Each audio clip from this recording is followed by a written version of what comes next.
এখানে দেখো ভিডিওতে যে দেখা যাচ্ছে একটি ছেলে একটা শপিং মলে গেছে, গিয়ে কেনাকাটা করছে, কিন্তু সেখানে কত পার্সেন্ট ছাড় দেওয়া আছে সেটা উল্লেখ করে দেওয়ার পরে ও নিজে হিসাব করে বুঝতে পারছে না যে আসলে দামটা কত পড়বে। তাহলে শতকরা অঙ্ক কিভাবে নির্ণয় করতে হয়, শতকরা অঙ্কগুলো কিভাবে করতে হয়, আজকে সেটাই দেখাবো। প্রথমে তোমরা দেখে নাও যে শতকরা জিনিসটা কি। আসলে আমরা যখন কোনো কিছুর বৃদ্ধি বা হ্রাসকে একশোতে প্রকাশ করি সেটাকে বলা হয় শতকরা বা পার্সেন্ট। কিরকম ব্যাপারটা? তা ধরলাম যে কোনো একটা ক্লাসে 50 জন ছাত্র আছে। এখন বলা হলো যে এর মধ্যে 10% অনুপস্থিত। তার মানে আমরা কি বুঝবো? 50 জনের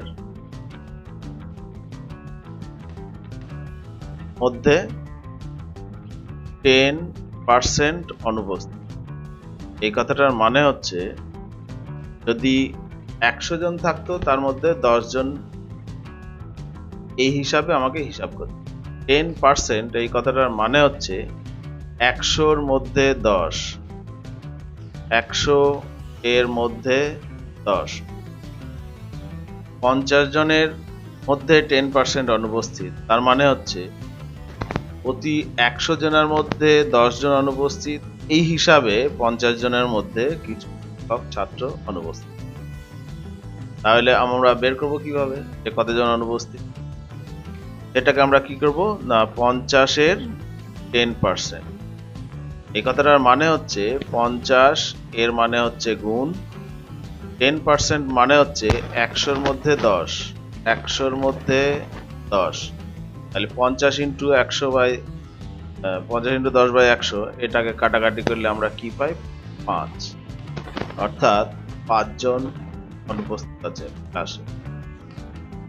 একই রকম ভাবে যদি বলা হয় যে একটি খাতার দাম 30 টাকা, কোনো লোক এই 30 টাকার একটা খাতাকে 10% বা 20% লাভে বিক্রি করে, পার্সেন্ট লাভে।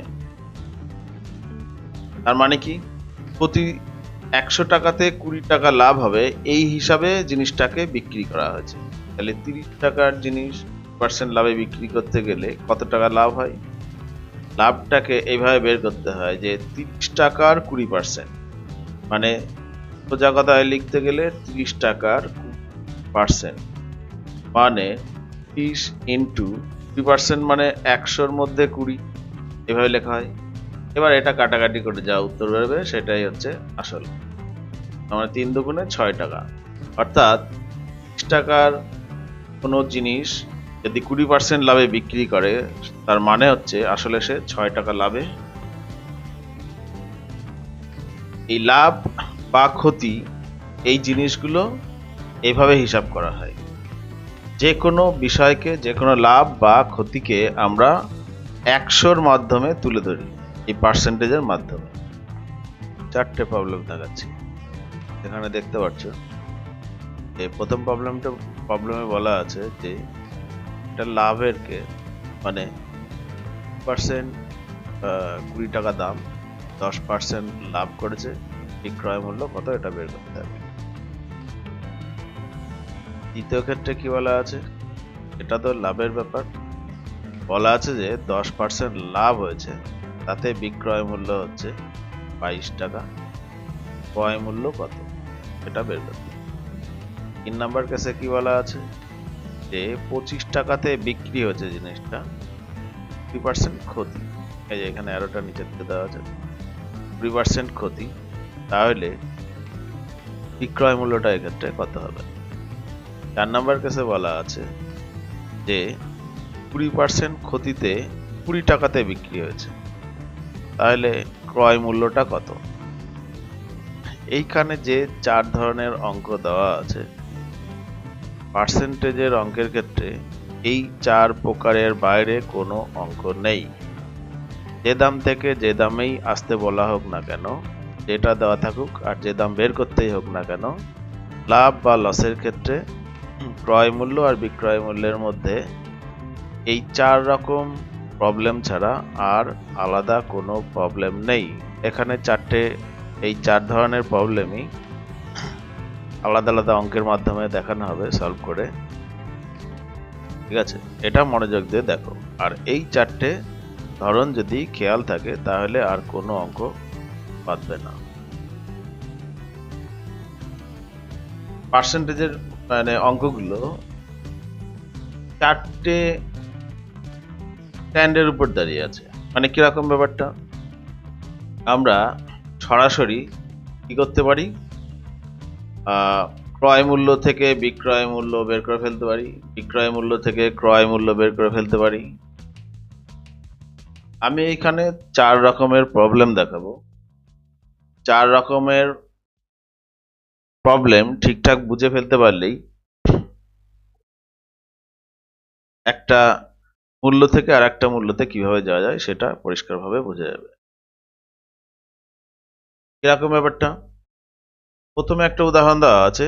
একটি কলমের ক্রয় মূল্য 20 টাকা হলে 10% লাভে বিক্রয় মূল্য। এই ধরনের যে কোনো অঙ্কের ক্ষেত্রে আমরা একবারে ক্রয় মূল্য থেকে বিক্রয় মূল্য বের করে ফেলি। তো আমি ধরলাম এইটা হচ্ছে এই দাগটা, এখান থেকে এতটা হচ্ছে কলমটির ক্রয় মূল্য, অর্থাৎ টাকা। এখান থেকে সে কত লাভ করেছে, 10%, অর্থাৎ যেহেতু লাভ করেছে উপরের দিকে গেছে দামটা, মানে আরো বেড়েছে। কত লাভ করেছে, 10%। লাভে এই একটা দামে সে বিক্রি, এই দামটা কত আমি জানি না, এই দামটা আমার বের করতে হবে। অঙ্কগুলোকে কিভাবে করি, এই অঙ্কগুলো করতে গেলে, এই ধরনের অঙ্ক করতে গেলে আমাকে দুটো জিনিস খেয়াল রাখতে হবে। কি কি?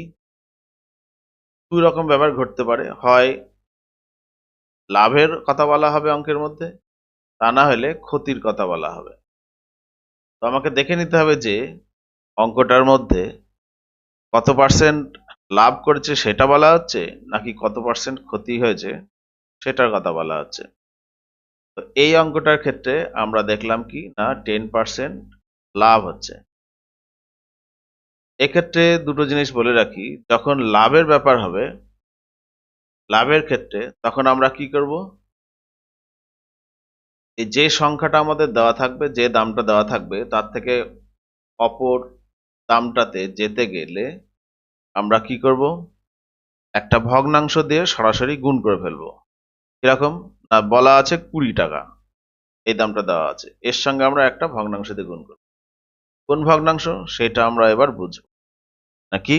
যদি বলা হয় যে লাভ হচ্ছে, তাহলে আমরা কি করব, 110 আর 100 এই অনুপাতটা, অথবা 100/110 এই অনুপাত, হয় এই অনুপাতটা, তা না হলে এই অনুপাতটা দিয়ে গুণ করব। কোনটা গুণ করব সেটা আমরা আবার সিলেক্ট করব। তার আগে এটা বুঝতে হবে যে যখন লাভের ব্যাপার থাকবে তখন 100-র সঙ্গে যোগ করে, 100-র সঙ্গে যেহেতু 10% লাভ হচ্ছে, তাহলে 100-র সঙ্গে 10 যোগ করে 110 হলো, তাহলে 110 আর 100 দিয়ে অনুপাত করব। হয় এই অনুপাতটা হবে, তা না হলে 100/110 হবে। এখন আমাকে খেয়াল করতে হবে যে আমার কোন দামটা দেওয়া আছে আর কোন দামটা বের করতে হবে। যদি আমাদের যে দামটা বলা আছে তার থেকে বড়, মানে যে দামটা বের করতে হবে সেটা যদি এর থেকে বেশি হয়, অর্থাৎ বড় কোনো সংখ্যা আমার উত্তর বের করতে হয়, তাহলে আমি কি করব, এই দুটোর মধ্যে যে অনুপাতটা বড় সেটা দিয়ে গুণ করব। এক্ষেত্রে এই অনুপাতটা বড়, 110/100, যেহেতু উপরে বড় সংখ্যা আছে, এইটা হচ্ছে বড়। তাহলে আমরা কি করব, 20-কে আমরা 110/100 দিয়ে গুণ করব। গুণ করলে উত্তর কত হবে, 22। অর্থাৎ এক্ষেত্রে বিক্রয় মূল্য হবে 22 টাকা। আমরা এখানে লিখতে পারি তাহলে কি, 22 টাকা। ঠিক আছে, এই একটা প্রবলেম দেখালাম। এক্ষেত্রে আমরা তাহলে কি শিখলাম, যদি ক্রয় মূল্যটা বলা থাকে আর কত পার্সেন্ট লাভ হচ্ছে সেটা বলে দেওয়া থাকে, তাহলে এখান থেকে ডাইরেক্ট বিক্রয় মূল্য কি করে বের করতে হয় সেটা দেখলাম। আচ্ছা, এবার আসছি দ্বিতীয় একটা প্রবলেমে। এই প্রবলেমটাতে কি বলা আছে, একটি কলমের ক্রয় মূল্য 20 টাকা, ক্রয় মূল্য 20 টাকা হলে 10% ক্ষতিতে বিক্রয় মূল্য। তা আমরা যদি এখানে ছবি এঁকে নিই, এই হচ্ছে কলমটার ক্রয় মূল্য কত টাকা।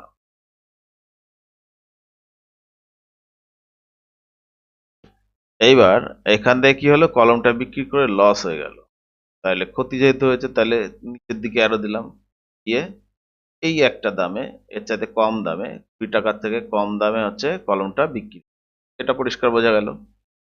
আচ্ছা, কত পার্সেন্ট লসে বিক্রি হয়েছে, 10%। তাহলে 20 টাকার থেকে 10% লাভে এই দামে বিক্রি হয়েছে, এই দামটা কত আমাকে বের করতে হবে। এটা কি করে করব, আমি কি বলেছিলাম, যদি লাভ হয় তাহলে 100-র সঙ্গে যোগ করে অনুপাত, আর যদি লস হয় বা ক্ষতি হয় তাহলে 100-র সঙ্গে বিয়োগ করে অনুপাত করতে হবে। তাহলে 100 থেকে যদি আমি 10 বাদ দিই তাহলে কত থাকছে, 90। অর্থাৎ 90/100 অথবা 100/90, এই দুটোর মধ্যে একটা অনুপাত আমরা নেব, নিয়ে গুণ করব। তাহলে উত্তরটা কি হবে, না বিক্রয় মূল্য হবে কত, বিক্রয় মূল্য, এক্ষেত্রে বিক্রয় মূল্যটা কম যেহেতু লস হয়েছে, আর বিক্রয় মূল্যটা তাহলে 20 টাকার থেকে কম, উত্তরটা আমাকে কি করতে হবে, 20 টাকার থেকে কম বের করতে হবে। তাহলে আমি এমন একটা অনুপাত নেব যে অনুপাতটাতে কি হবে, গুণ করলে উত্তর 20 থেকে কম আসবে। এখানে ছোট কোনটা, দুটো অনুপাতের মধ্যে এই অনুপাতটা ছোট, 90/100। এই জন্য আমরা কি করব, এখানে 90/100 দিয়ে গুণ ডাইরেক্ট করে দিলে, তাহলে আমার কি হলো, 18 টাকা ক্রয় মূল্য বেরিয়ে গেল। তাহলে এই ক্ষেত্রে আমরা দেখতে পাচ্ছি যে ক্রয় মূল্য থেকে ডাইরেক্ট এইভাবে বিক্রয় মূল্য বের করা যায়। এখন 2 রকম দেখালাম, এইবার একটা দেখাচ্ছি। এটা হচ্ছে কি, একটি কলম 20 টাকায় বিক্রি করে একজনের 20% ক্ষতি হয়ে গেছে। এতক্ষণ তো দেখালাম যে ক্রয় মূল্য, সেখান থেকে বিক্রয় মূল্য দেখালাম আগের দুটো অঙ্কতে। এইবার কি দেখাবো, এইবার বিক্রয় মূল্যটা বলে দেওয়া আছে, ক্রয় মূল্যগুলো বের করতে হবে। তো আমরা কি দেখছি, এইখানে একটি কলম 20 টাকায় বিক্রি করে 20% ক্ষতি হয়ে গেছে, তার মানে এই বিক্রয় মূল্যটা বলেছে কত, 20 টাকা। এটা হচ্ছে এই দামে বিক্রি করতে গিয়ে ওর কি হয়েছে, 20 টাকা ক্ষতি, মানে 20% ক্ষতি। তার মানে আসলে একটা অন্য দামে কলমটা কেনা ছিল, বেশি দামে কেনা ছিল, সেখান থেকে 20% ক্ষতিতে বিক্রি হয়েছে, হওয়ার ফলে 20 টাকা সে পেয়েছে, বিক্রয় মূল্যটা এক্ষেত্রে 20 টাকা। তাহলে ক্রয় মূল্য কত, ক্রয় মূল্য কত এটা বের করতে গেলে আমাকে কি করতে হবে, এই 20 থেকে বড় কোনো সংখ্যা বের করতে হবে। সেটা কি করে আসবে বলছি, তার আগে আমি দেখে নিই এই ক্ষেত্রে কি বলা আছে, না ক্ষতির কথা বলা আছে। যেহেতু 20% ক্ষতি হয়, তাহলে ক্ষতির কথা বলা থাকলে আমরা কি করব, 100 থেকে বিয়োগ করে অনুপাত করব। তার মানে 100 থেকে যদি আমি 20 বাদ দিয়ে দিই তাহলে কত হচ্ছে, 80 পাচ্ছি। এই 80 দিয়ে অনুপাত হবে, হয় 80/100, তা না হলে 100/80। এই দুটোর মধ্যে আমরা একটা নেব, এইটুকু বোঝা গেল। এখন কোনটা নেব, এই দুটো অনুপাতের মধ্যে ছোট কোনটা বড় কোনটা, এটা ছোট 80/100, আর এটা বড় 100/80, যেহেতু এটা উপরে বড় সংখ্যা। আমার উত্তর বের করতে হবে কিরকম, আছে 20 টাকা, উত্তর বের করতে হবে 20 থেকে বড়। তাহলে 20 থেকে বড় সংখ্যা বের করতে গেলে তাহলে আমাকে এই বড় অনুপাতটা দিয়ে গুণ করতে হবে। সুতরাং এই ক্ষেত্রে আমরা বলতে পারি কি, ক্রয় মূল্য ইকুয়াল টু কত, দেওয়া আছে 20 টাকা, তার সঙ্গে গুণ করব 100/80, কারণ এই অনুপাতটা দিয়ে গুণ করতে আমরা 20 থেকে বড় উত্তর পাবো। তো এখানে কাটাকাটি করছি, এটা 4 দুগুণে 8, আর এটা কাটলে 25, অর্থাৎ ক্রয় মূল্য হচ্ছে 25। এইভাবে আমরা কি করতে পারি না, বিক্রয় মূল্য থেকে একবারে ক্রয় মূল্য বের করে নিতে। একই রকম ভাবে আর একটা প্রবলেম দেখাচ্ছি। একটি কলম 22 টাকায় বিক্রি করে একজনের 10% লাভ হয়। 22 টাকায় বিক্রি করে 10% লাভ হয়। তাহলে এখানে কি হয়েছে, ব্যাপারটা লাভের ব্যাপার বলা হচ্ছে। আর আমার দেওয়া আছে হচ্ছে বিক্রয় মূল্য 22 টাকায় বিক্রি, কত না 10% লাভে বিক্রি হয়। তাহলে ক্রয় মূল্যটা নিশ্চয়ই এর থেকে কম হবে, ছোট হবে। ক্রয় মূল্য কত বের করতে হবে। প্রথমেই আমরা কি দেখব, লাভ হয় না ক্ষতি হয় সেটা আমাদের আগে খেয়াল করতে হবে। এখানে বলা আছে যে 10% লাভ হচ্ছে, তাহলে এখানে লাভের গল্প, যেহেতু লাভের গল্প, তাহলে 100-র সঙ্গে যোগ করে অনুপাত হবে। তার মানে 100 প্লাস 10, 110 সংখ্যাটা পেলাম।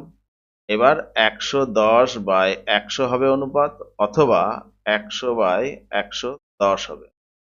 এই দুটো অনুপাতের মধ্যে যে কোনো একটা অনুপাত হবে। এবার কোন অনুপাতটা আমরা নেব সেটা আমরা ঠিক করব। কিভাবে না, আমাদের বলা আছে এখানে বিক্রয় মূল্যটা হচ্ছে 22, বের করতে হবে কি ক্রয় মূল্য।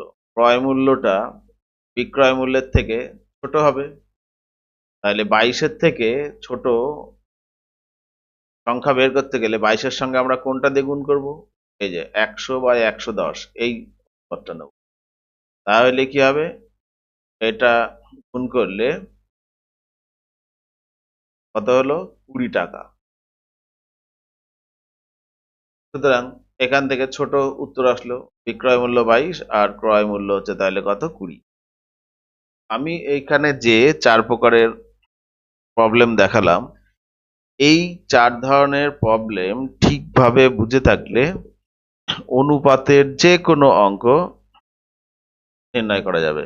মানে যে কোনো দাম থেকে যে কোনো দামে এইভাবে যাওয়া যাবে। এই 4টে হচ্ছে বেসিক জিনিস অনুপাতের ক্ষেত্রে। তো এই জিনিসগুলো খেয়াল রাখতে হবে। আর এইগুলোকে আমি এক জায়গায় একত্রিত করে দেখাচ্ছি। তাহলে আমরা কি পেলাম, আমাদের মূলত খেয়াল রাখতে হবে দুটি বিষয়। এক নাম্বার হচ্ছে লাভ হচ্ছে নাকি ক্ষতি হচ্ছে। সবার আগে এই দুটো জিনিস আমাদের খেয়াল রাখতে হবে। যদি লাভ হয় তাহলে সেই ক্ষেত্রে কি করতে হবে, 100-র সঙ্গে যত পার্সেন্ট লাভ হচ্ছে সেটা যোগ করে অনুপাত করতে। আর যদি ক্ষতি হয় তাহলে কি হবে, 100 থেকে যত পার্সেন্ট ক্ষতি হচ্ছে সেই পার্সেন্টেজটা বিয়োগ করে অনুপাত করতে। এখন যদি আমি ধরে নিই দুই ক্ষেত্রেই 10% করে লাভ হচ্ছে, এটা 10% লাভ হচ্ছে, এটা 10% ক্ষতি হচ্ছে, তাহলে এখানে কি হবে, 10% লাভ হলে পরে 100-র সঙ্গে 10 যোগ করে 110 হয়। তাহলে 110 তার সঙ্গে 100-র অনুপাত হবে, হয় এই অনুপাতটা, তা না হলে 100/110 এই অনুপাতটা।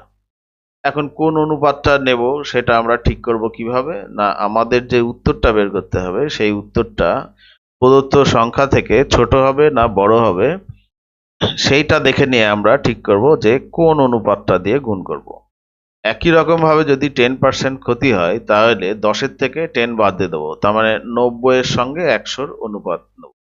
তাহলে 90/100 অথবা 100/90, এই অনুপাত এই দুটোর মধ্যে যে কোনো একটা দিয়ে গুণ করব। তাহলে আমরা একবারে ক্রয় মূল্য থেকে বিক্রয় মূল্য বা বিক্রয় মূল্য থেকে ক্রয় মূল্যতে চলে আসতে পারবো। সেক্ষেত্রে আমাদের খেয়াল রাখতে হবে যে আমরা যে উত্তরটা বের করছি সেই উত্তরটা প্রদত্ত সংখ্যার থেকে ছোট হবে না বড় হবে। যদি বড় হয় তাহলে বড় অনুপাতটা দিয়ে গুণ করব, যদি ছোট বের করতে হয় তাহলে ছোট অনুপাতটা দিয়ে গুণ করব। এই হচ্ছে লাভ আর ক্ষতির পুরো হিসাব। এই 4টে জিনিস ঠিকভাবে বোঝা থাকলে যে কোনো অঙ্ক বা যে কোনো পার্সেন্টেজের অঙ্ক সহজেই নির্ণয় করা হয়। এইখানে এই প্রথম ভিডিও শতকরার উপরে, এই জন্য এই অবধি আমি দেখালাম। আর এরপরে আর কিছু জিনিস আছে যেগুলো এর থেকে আর একটু কি বলবো মডিফাইড, মানে এর থেকে এর পরের ধাপ আর কি, সেটার উপরে একটা ভিডিও করব। আপাতত এই জিনিসগুলো জানা থাকলে ক্লাস 9 এর জন্য, অন্তত 9, 10 এসব ক্লাসের জন্য যে কোনো অঙ্ক পারা যাবে। আর হচ্ছে যদি চাকরি বাকরির পরীক্ষা জন্য হয় তাহলে এ পর্যন্ত যা দেখালাম এতে অনেক অঙ্কই পড়া যাবে। পরের ভিডিওতে আমি আর একটা জিনিস দেখাবো যেগুলো চাকরি বাকরির পরীক্ষার জন্য খুব কার্যকরী। ঠিক আছে।